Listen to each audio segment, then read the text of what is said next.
या देवी सर्वभूतेषु बुद्धिरूपेण संस्थिता नमस्तस्यै नमस्तस्यै नमस्तस्यै नमो नमः।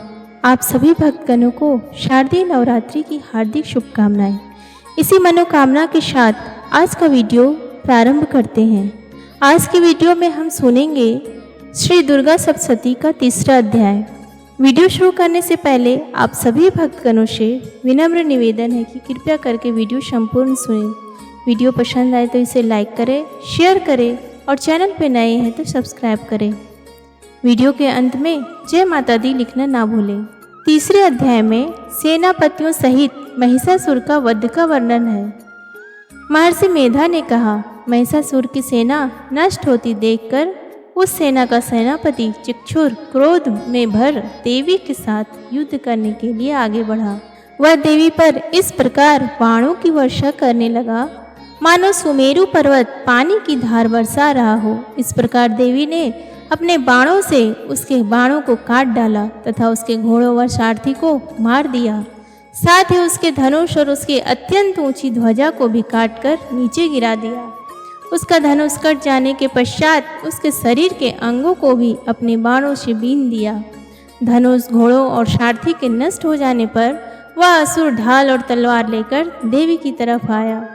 उसने अपने तीक्ष्ण धार वाली तलवार से देवी के सिंह के मस्तक पर प्रहार किया और बड़े वेग से देवी की बाईं भुजा पर वार किया, किंतु देवी की बाईं भुजा को छूते ही उस दैत्य की तलवार टूटकर दो टुकड़े हो गई। इसे दैत्य ने क्रोध में भरकर शूल हाथ में लिया और उसे भद्रकाली देवी की ओर फेंका।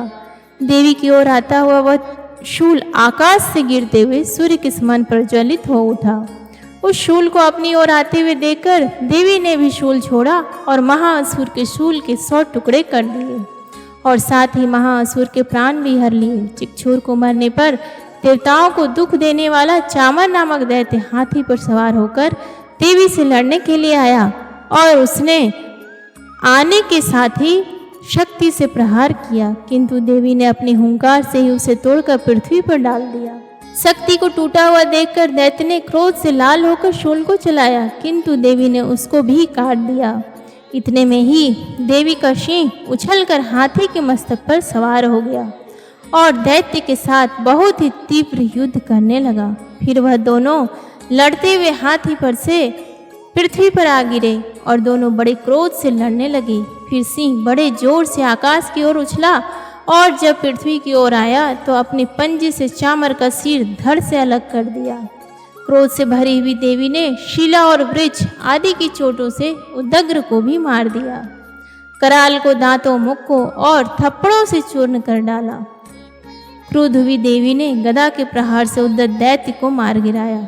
भिंदीपाल से वाष्पकल को बाणों से ताम्र तथा अंधक को मौत के घाट उतार दिया। तीनों नेत्रों वाली परमेश्वरी ने त्रिशूल से उग्रास्व, उग्र वीर और महाहनु नामक राक्षसों को मार गिराया। उसने अपने तलवार से विडाल नामक दैत्य का सिर काट डाला तथा अपने बाणों से दुर्धर और दुर्मुख राक्षसों को यमलोक में पहुंचा दिया।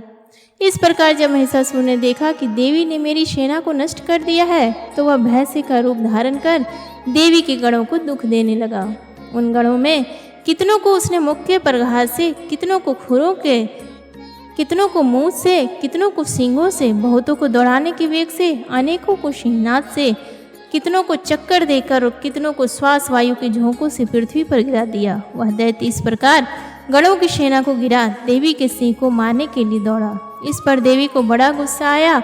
उधर दैत्य भी क्रोध में भरकर धरती को खुरों से खोदने लगा तथा सींगों से पर्वतों को उखाड़ उखाड़ कर धरती पर फेंकने लगा और मुख से शब्द करने लगा। महिषासुर के वेग से चक्कर देने के कारण पृथ्वी क्षुब्ध होकर फटने लगी। उसकी पूंछ से टकराकर समुद्र चारों ओर फैलने लगा। हिलते हुए सींगों के आघात से मेघ खंड खंड हो गए और श्वास के आकाश में उड़ते हुए पर्वत फटने लगे। इस तरह क्रोध से भरे हुए राक्षस को देख चंडिका को भी क्रोध आ गया और वह उसे मारने के लिए क्रोध में भर गई।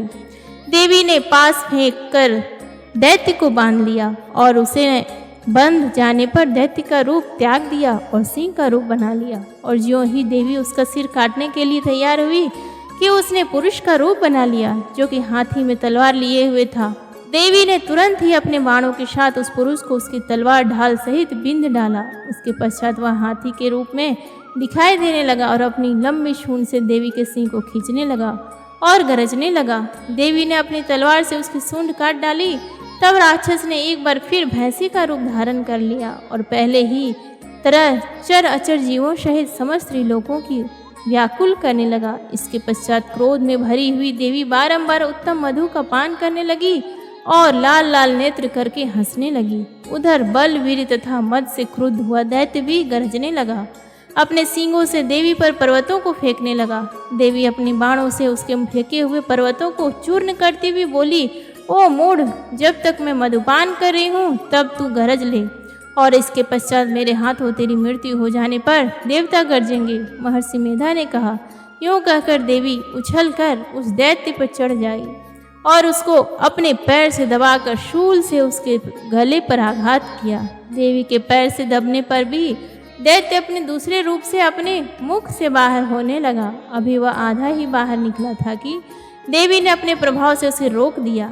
जब वह आधा निकला हुआ ही दैत्य युद्ध करने लगा तो देवी ने अपने तलवार से उसका सिर काट दिया। इसके पश्चात सारी राक्षस सेना हाहाकार करती हुई वहां से भाग गई और सब देवता अत्यंत प्रसन्न हुए तथा ऋषियों महर्षियों सहित देवी की स्तुति करने लगे। गंधर्व राज गान करने लगे तथा अप्सराएं नृत्य करने लगी।